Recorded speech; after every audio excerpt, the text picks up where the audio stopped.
Vocês sabiam que a Pomerânia ficava entre a Polônia e a Alemanha? E vocês sabiam que ela não existe mais? E que o lugar mais pomerano do mundo é o Espírito Santo?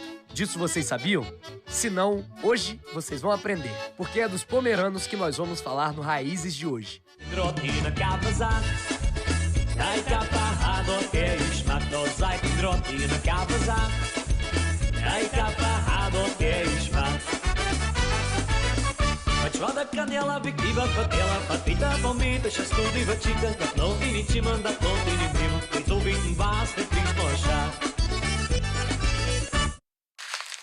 O Espírito Santo cresceu muito com a chegada dos imigrantes. E os primeiros a chegar foram os germânicos. Eu chamo de germânicos e não de alemães, porque naquela época a Alemanha ainda não existia. O território germânico, na verdade, era formado por vários estados, entre eles a Pomerânia. A Pomerânia ficava entre a Polônia e a Alemanha, no norte da Europa, no extremo norte da Europa. Mas os pomeranos que vieram para o Espírito Santo, eles vieram de uma região que pertence hoje à Polônia. Então os pomeranos são poloneses ou são alemães? Não, pomerano é pomerano, né? Quer dizer, o pomerano eventualmente poderia ter sido alemão se nós tivéssemos ficado na Alemanha logo naquele processo de unificação. Mas ele veio para o Espírito Santo antes da unificação. A Pomerânia hoje está dentro da Polônia. Só existe pomeranos agora no Brasil, praticamente. E hoje, o povo mais pomerano do mundo está no Espírito Santo graças a esse detalhe. A maioria dos germânicos que vieram, de cada 10, 8 eram pomeranos. Peraí,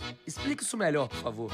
Na Alemanha tem a região sul e a região norte. A região sul era mais industrializada e a região norte mais agrária. Tanto é que Santa Isabel e Santa Leopoldina falam dialetos diferentes. Resumindo, os germânicos do sul vieram primeiro e se concentraram mais em Santa Isabel. E os pomeranos, que eram os germânicos do norte, vieram depois e eram a maioria do povo da colônia de Santa Leopoldina. Só que a colônia Santa Leopoldina, na época, englobava os municípios de Santa Maria de Jetibá, parte de Santa Teresa, fazia divisa com a colônia de Santa Isabel. Então eles se encontravam, havia um fluxo de pessoas, né, que se dava basicamente ali na região de Melgaço, onde hoje é Melgaço. Sim, os alemães da Prússia e os pomeranos se encontravam porque eram vizinhos. Mas o que isso tem de mais? Pomeranos e prussianos eram povos um pouco rivais, havia uma certa rivalidade, havia até um certo preconceito de um e de outro, né, em solo europeu. Quando pomeranos e prussianos se encontravam nos trópicos, havia uma alteração desse comportamento. Nos dias de domingo, quando tinha culto, que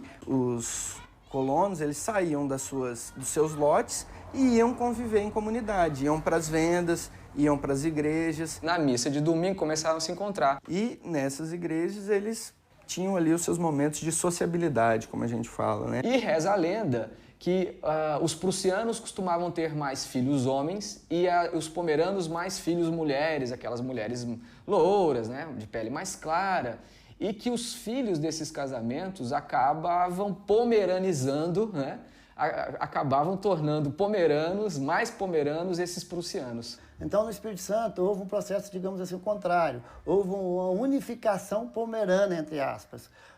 Quem não era pomerano, casou-se com um pomerano e acabou sendo pomerano. Pois é, basicamente, essa é a história da minha família.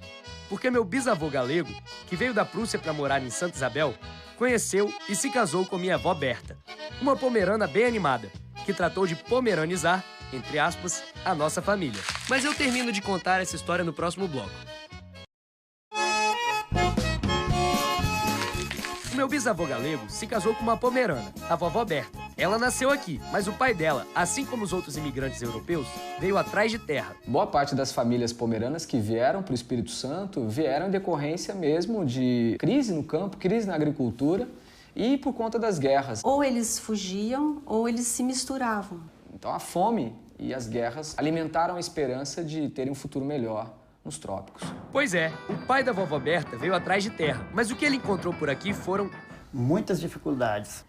Na Pomerânia era planície. Aqui eles recebiam uma terra no meio do mato. Sem escola, sem um acompanhamento técnico, sem um acompanhamento cultural. Eles não imaginavam que não tinha estrada, não tinha médico, que não tinha nada. Muitos deles afirmaram que eles se arrependeram de ter vindo. E aí começaram a desbravar. Como assim começaram a desbravar? Foram aprendendo a plantar, foram se aclimatizando, foram se acostumando. Como todos vinham em situação de dificuldades, eles se juntavam para resolver os problemas de cada um. tanto para construir uma casa como para enterrar uma pessoa, para fazer uma mudança. E depois de um certo tempo também, no espaço ou na colônia se criavam elos de ligação com outras famílias. Os anos vão passando e já veio uma segunda geração, uma terceira geração. E o número de capixabas pomeranos foi só crescendo. Tanto que hoje tem pomeranos não só nas regiões que faziam parte da colônia de Santa Leopoldina. E graças a esse crescimento, as tradições pomeranas, ainda bem, foram mantidas. A primeira grande manifestação cultural do povo pomerano no Espírito Santo, e que eu desconheço outro povo que migrou para o Brasil, que conseguiu manter tanto, é a sua língua pomerana. Ik ben geboren in Santa Leopoldine, toen weet het hier nog geen município. En hier komen we de in alle schoon, daar alle vakgoud opnemen. Quando eu fui para a escola pela primeira vez, eu não sabia o português direito. Fui aprender, porque em casa meus pais falavam tudo em pomerano, né? Quer dizer, eles aprenderam a língua junto com o leite materno, quer dizer, a língua materna deles é o pomerano. E a língua, eu sempre costumo dizer que a língua é o coração da cultura. Através da língua você mantém as outras manifestações culturais todas. Principalmente cantar em pomerano, né?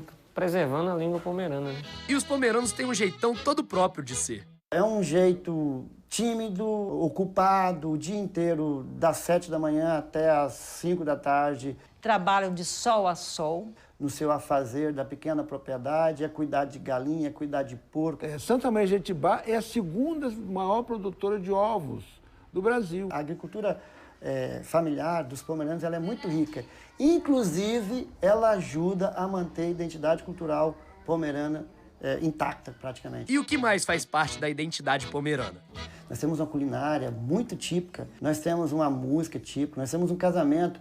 Um dos casamentos mais bonitos que eu conheço é um casamento pomerano. Então, o casamento. A tia Ivone me contou que o casamento pomerano é todo diferente. Tem uma questão assim que eu acho muito interessante, que é a noiva de preto, né? Esse vestido tem mais de 80 anos.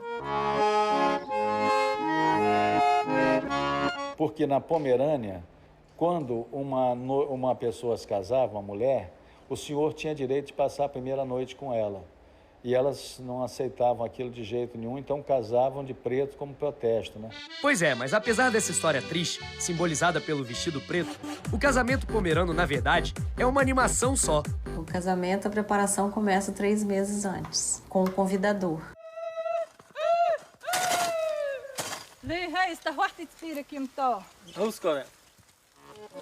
O convidador, ele leva uma garrafa de gengibre e ele vai de casa em casa convidando. A família para o que está fazendo, vem todo mundo para a sala para assistir o convite.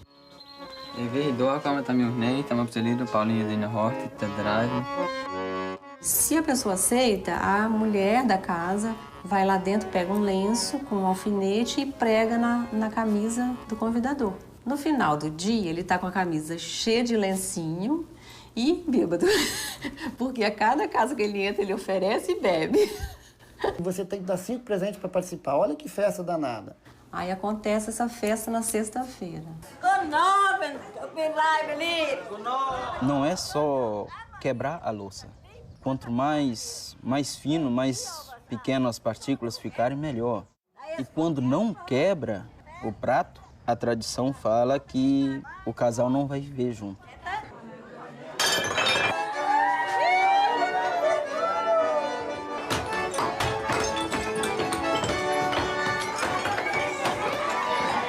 No sábado acontece o casamento. Normalmente é pela manhã e depois lá dentro tem o baile.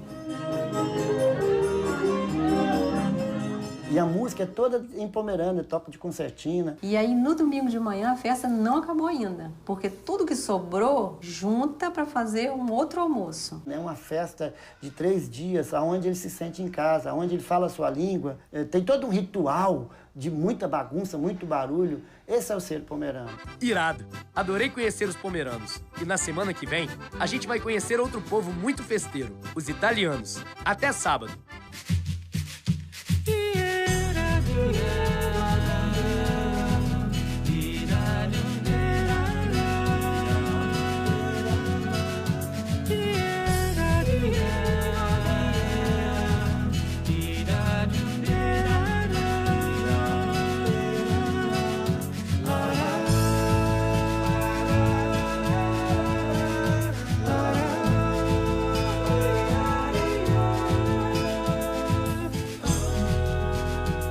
Música